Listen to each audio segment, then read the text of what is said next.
Uganda.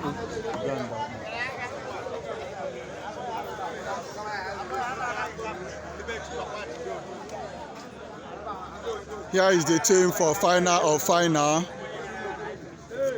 Uga versus Akpo. Final of final.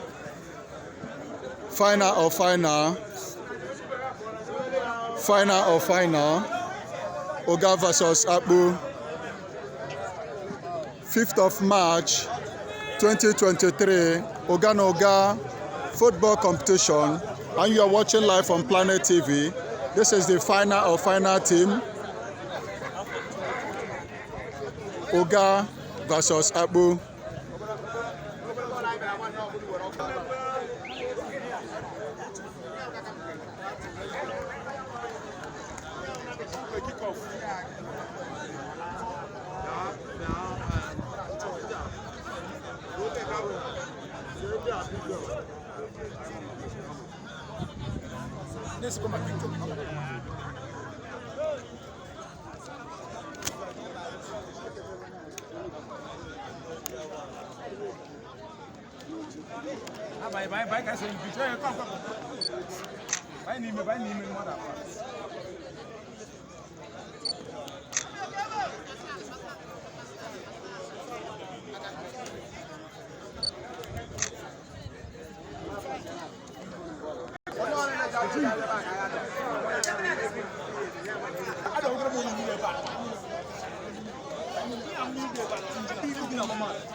Bimbo.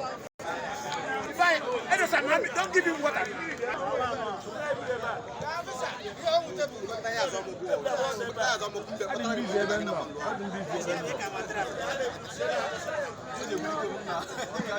Final of final, Uga Football Competition.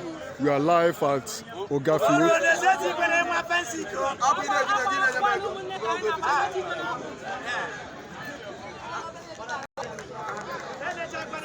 Uga versus Akpo for the final of final.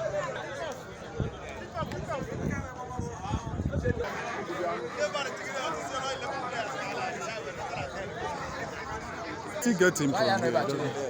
I can still. This is Josima of Umuchu coming for kickoff of the final of final.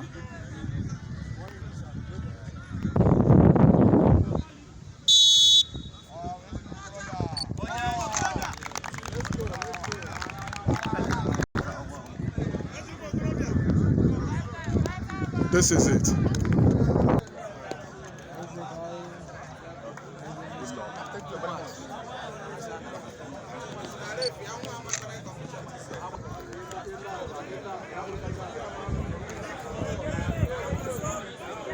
The final of final is about to start. Akpo versus Uga. And you are watching live on Planet TV.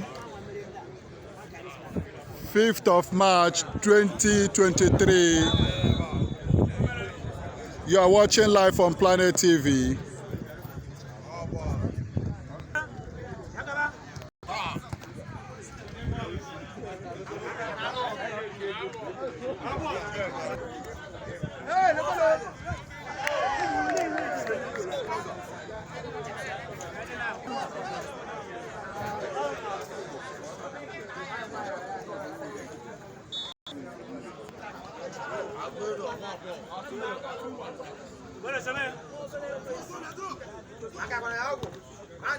Uga nail, Akpo nail. This is the first half of this game. Uga Football Competition, final of final. 5th of March 2023. As of the time of this football competition, Hon Johnbosco and Odobe, this program is contesting for Anambra State House of Assembly, Anambra, Aguata 1 Constituency. As of the time of this football match, and you are watching live on Planet TV. BrainPowerPlanet.com is live on this event. Oganeo, Akpo.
First half of this match, Oganeo, Akpo.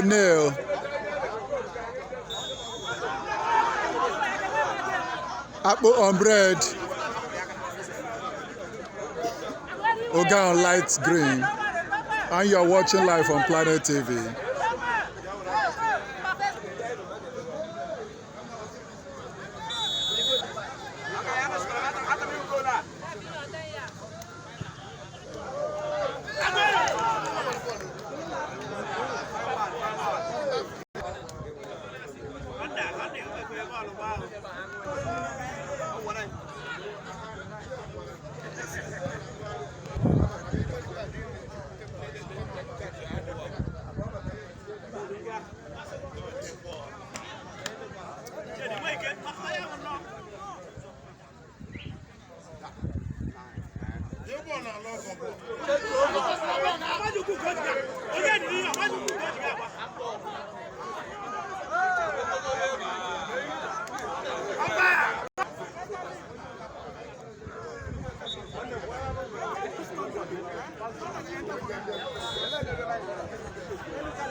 Go there!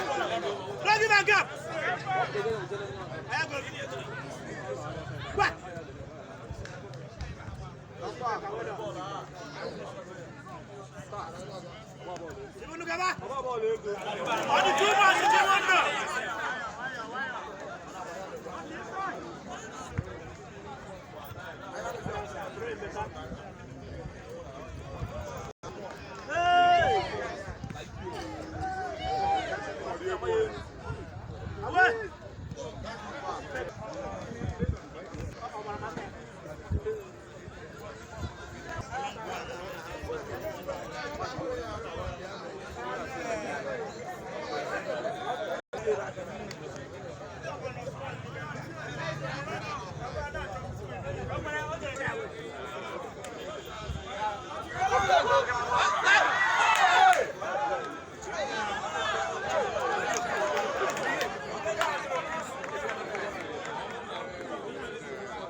Uga on light green, Akpo on red. The first half of this match, final Uga Football Competition, and you are watching live on Planet TV.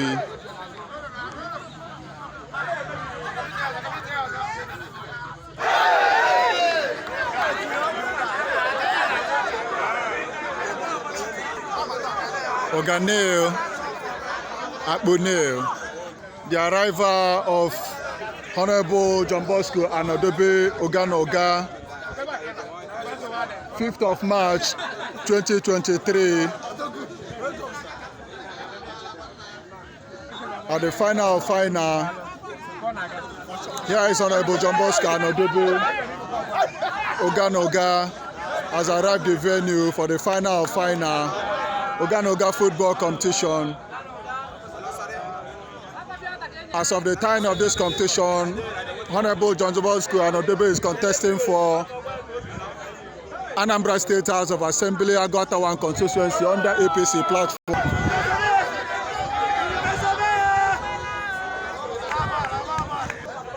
Here is Uga Noga.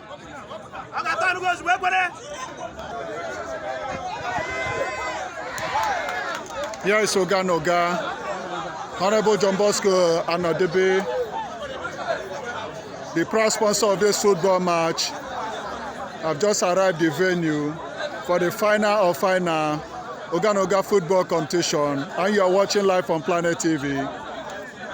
Here is Honorable Johnbosco and Odebe, Uga, the proud sponsor of this football match, final of final Uga Football Competition, 5th of March 2023, and you are watching live on Planet TV. As of the time of this football competition, contesting for Anambra State House of Assembly, Aguata 1 Constituency under APC platform, you are welcome, Honorable.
Final of final,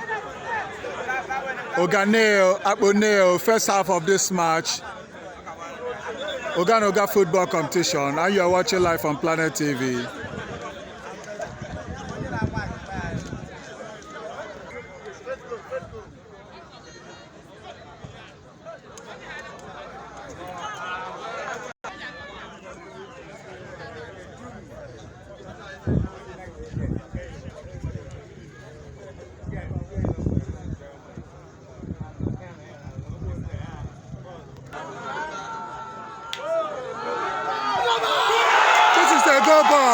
This is a go ball. It's a go ball. It's a go ball. Uga 1 at the Uga 1. The arrival of Honorable Johnbosco and Odebe have just become a favor to Uga community. You can see him smiling. You can see him smiling. Uga 1 Akpo, first half of this match. Final of final Uga Football Competition, 5th of March 2023, and you are watching live on Planet TV.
Akachukwu Igwebike, the capacity youth leader, Umochu.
Barembaka now.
You are watching live on Planet TV. It's getting hot. It's getting hot. Uga 1, Akpo.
This is a good ball. Referee said no. Referee said no. Referee said no.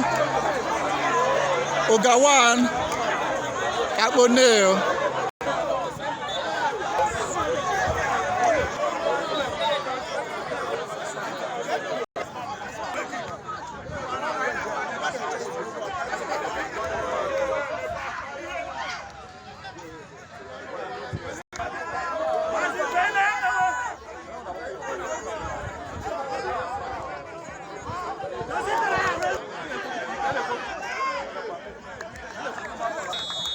This is it.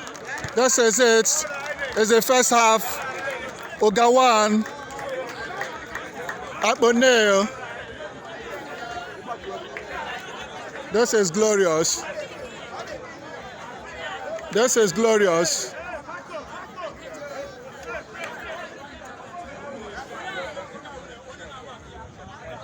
Uga 1, Akpo 0.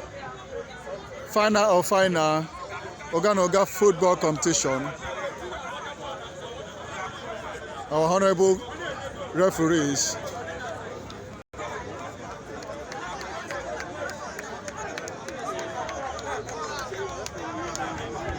This is the Uga team, and here we have the Akpo team.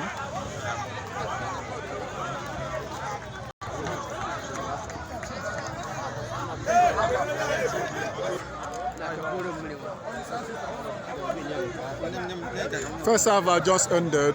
Uga 1, Akpo 0.